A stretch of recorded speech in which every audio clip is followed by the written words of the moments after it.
मंजिल यूं ही नहीं मिलती राही को, मंजिल यूं ही नहीं मिलती राही को, जुनून सा दिल में जगाना पड़ता है। पूछा चिड़िया से कि घोंसला कैसे बनता है, वो बोली तिनका तिनका उठाना पड़ता है। बिल्कुल सही बात बोली कि अगर हम अपने जीवन में बड़े लक्ष्य, बड़े सपने प्राप्त करना चाहते हैं तो हमें छोटे छोटे उद्देश्यों को प्राप्त करना होगा। और hello everyone, I am Nadeem Ahmad from sir Kalam Pathshala. आज की वीडियो उन सब के लिए है जो एग्जाम्स के टाइम पर बहुत ज़्यादा डर जाते हैं। काफ़ी सारे स्टूडेंट्स ने मुझे मैसेज भी किया था कि सर एक वीडियो प्लीज़ इस बात पर बनाना कि हमें डर लगता है एग्ज़ाम में, तो उस डर को कैसे हम ख़त्म करें। अगर आप मेरी मानो तो दुनिया का कोई भी मोटिवेटर या कोई भी टीचर या कोई भी पर्सन आपके डर को ख़त्म नहीं कर सकता जब तक कि आप खुद अपने डर को ख़त्म ना करें। लेकिन फिर भी कि मैं ये कोशिश करूंगा अपने डर को आप किस तरह से साइड करके अपनी पढ़ाई करें। देखो, मेरे हिसाब से अगर आप सोचो तो डर दो तरीके के होते हैं, यानी कि दो तरह के स्टूडेंट्स होते हैं जिनको एग्जाम्स का डर होता है। एक वो स्टूडेंट्स होते हैं जिन्होंने पूरे साल मेहनत की होती है, पूरे जुनून के साथ उन्होंने तैयारी की होती है, एक एक मिनट, एक एक घंटा, एक एक दिन, एक एक हफ्ता, एक एक महीना उन्होंने लगकर अपनी पढ़ाई की। और जब एग्जाम्स नजदीक आते हैं तो पता नहीं क्यों उनके दिमाग में आ जाता है कि कहीं ऐसा ना हो कि इतना पढ़ने के बाद भी हम अपने क्वेश्चंस के आंसर्स ना दे पाए। तो एक डर तो ये है, और एक डर उनके लिए है कि जिन्होंने स्टार्टिंग में नहीं पढ़ा बट अब उनकी आंख खुल गई, अब उनके दिमाग में आ गया, अब उनके दिमाग की बत्ती जल गई, अब उन्हें समझ आ गया कि हमें पढ़ाई करनी है, लेकिन अब टाइम कम है। और जब टाइम कम है, हमारा सिलेबस पूरा नहीं हुआ, तो अब किस तरह से हम अपनी पढ़ाई को करें। एग्जाम्स में अच्छे मार्क्स कैसे आएंगे। काश मैं पहले पढ़ लेता, काश मैं अपने सर की बात मान लेता, काश मैं अपने मम्मी पापा की बात मान लेता, काश मैं जो भी बाहर मेरे को समझा रहे थे मैं उसकी बात मान लेता, तो आज मेरे को डरना ना पड़ता। तो उसे डर लग रहा होगा, उस बच्चे को डर लग रहा होगा। तो ये दो तरह के डर है। सबसे पहले मैं बात करता हूं उन बच्चों की जो पूरे साल, पूरे टाइम मेहनत करते हुए आते हैं और एग्जाम्स के टाइम पर डर जाते हैं। अब आपको एक छोटी सी बात बताता हूं कि आपने पूरे टाइम, पूरा जितना भी आपका टाइम था आपकी क्लास के अंदर, आपने अपनी तरफ से अपना 100% दिया, तो फिर डर किस बात का। आपको डर किस बात का। आपको मार्क्स का डर है कि मेरे पूरे मार्क्स नहीं आएंगे। आपको इस बात का डर है कि कहीं क्वेश्चन दूसरा आ जाए तो कहीं एक क्वेश्चन मिस ना हो जाए। आपको इस बात का डर है, कहीं ऐसा ना हो कि मैं फेल हो जाऊं। लेकिन सच बताऊं तो आपने अपने पूरे साल जो तैयारी की, आपने पूरे टाइम जो अपनी मेहनत की, आप अपने दिल से पूछो, क्या आपने अपनी तरफ से कोई कसर छोड़ी। अगर आपका दिल यह कहता है कि आपने अपनी तरफ से कोई कसर नहीं छोड़ी, अपनी तरफ से आपने पूरी मेहनत की है, तो फिर डर किस बात का। फिर तो हमें जो भी फल मिलेगा, जो भी मार्क्स मिलेंगे, वही हमारा हक होगा, क्योंकि हमने अपना 100% दिया। अब एग्जाम्स में जब हमने मतलब पेपर अपना कंप्लीट कर लिया, एग्जाम कंप्लीट कर लिए, तो इसका मतलब अब जो भी मार्क्स होंगे वो हमारा अपना हक है।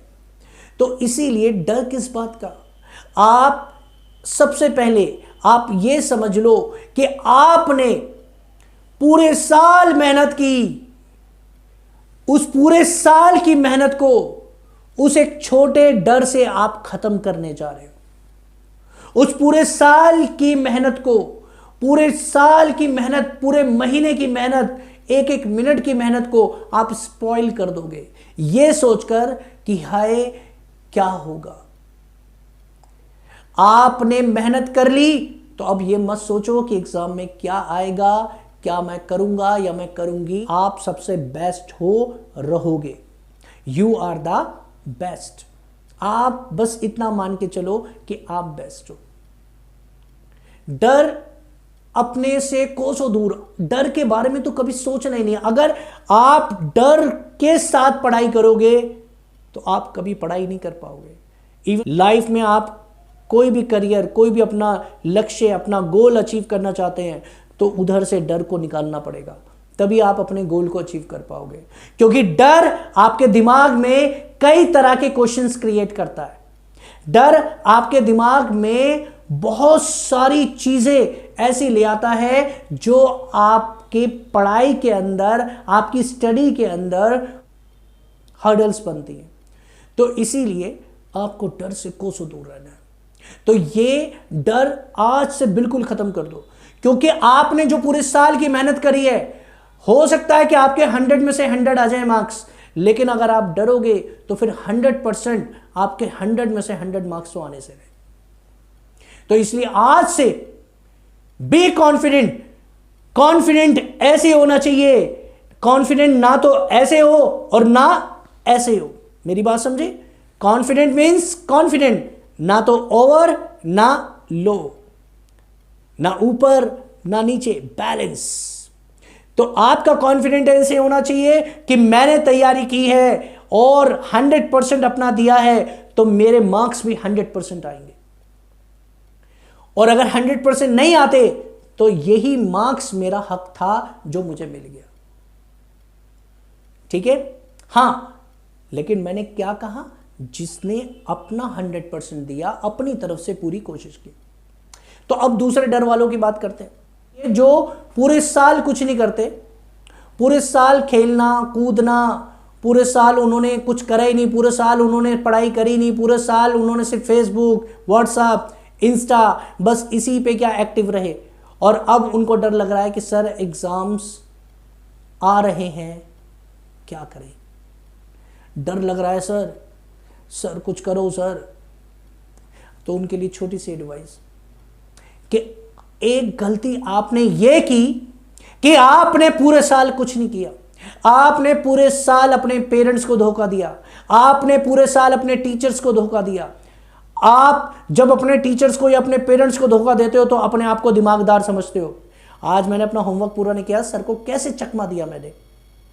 कई बार आप बंक पे चले जाते हो, घर जाकर बताते हो कि नहीं आज ना क्लास नहीं थी, सर ने कैंसिल कर दी, या आज सर आए नहीं। तो पेरेंट्स को धोखा दे दिया, टीचर्स को धोखा दे दिया, लेकिन सही मायने में आपने धोखा अपने आप को दिया।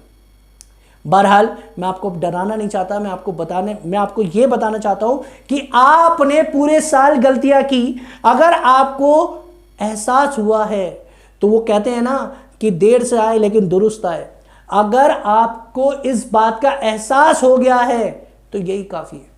लेकिन मैं फिर से कह रहा हूं, डर, अब डर हो लग रहा है तो उसे कैसे खत्म करेंगे? आपने पूरे साल पढ़ाई नहीं करी, एक सबसे बड़ी गलती की, और दूसरी बड़ी गलती करोगे डर कर। आप कम टाइम पे भी, मेरे अकॉर्डिंग स्टूडेंट्स का जो माइंड चलता है, दिमाग चलता है, वो एग्जाम्स में बहुत तेजी पे चलता है।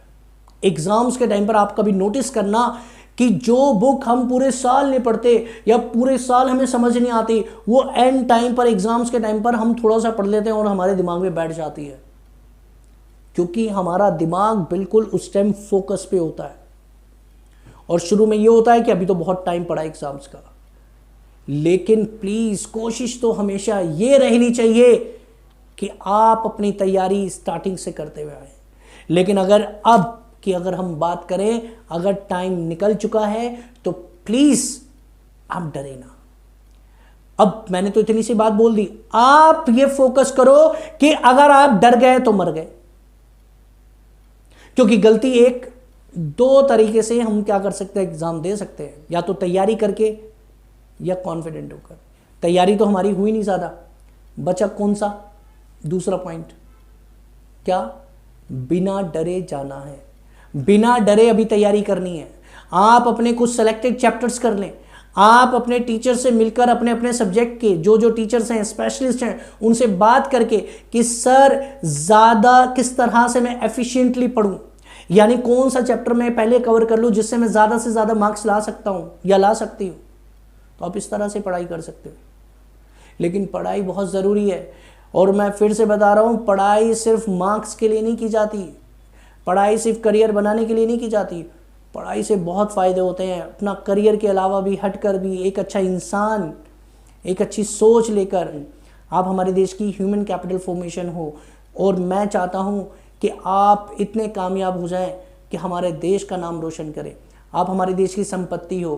तो आप प्लीज़ अपने टाइम को इधर उधर ना गंवाएं, आप अपने टाइम को अपनी स्टडी के हिसाब से आप चलें, आप अपने टाइम को अपनी स्टडी पे डिवोट करें, आप अपने टाइम को बहुत अच्छी तरीके से मैनेज करें।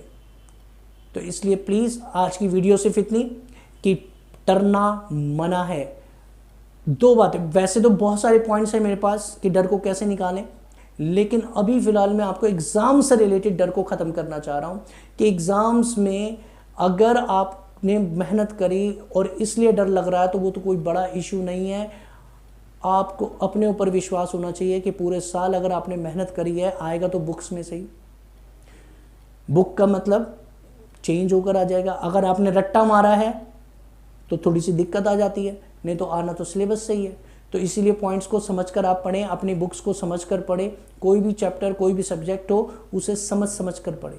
और दूसरी बात कि जिन्होंने पढ़ाई नहीं करी अभी, अगर उनके सब्जेक्ट्स के हिसाब से उनके एग्ज़ाम्स अभी हैं, अभी यानी आने हैं 2 दिन बाद 3 दिन बाद जिन जिन बच्चों के एग्ज़ाम्स आने हैं, तो वो प्लीज़ अभी से थोड़ा थोड़ा पढ़ना, अपने टीचर से बात करके पढ़ सकते हैं। मैंने अपना कॉन्टैक्ट नंबर डिस्क्रिप्शन पे दिया हुआ है, आप चाहें तो मुझसे भी हेल्प ले सकते हैं किसी भी सब्जेक्ट के लिए। हमारे पास सारे सब्जेक्ट्स के सर कलाम पाठशाला में स्पेशलिस्ट हैं, आप चाहें तो हमसे फ्री ऑफ कॉस्ट हेल्प ले सकते हैं। और कभी भी कोई भी दिक्कत आए तो आप हमें पूछ सकते हैं। Thank you so much.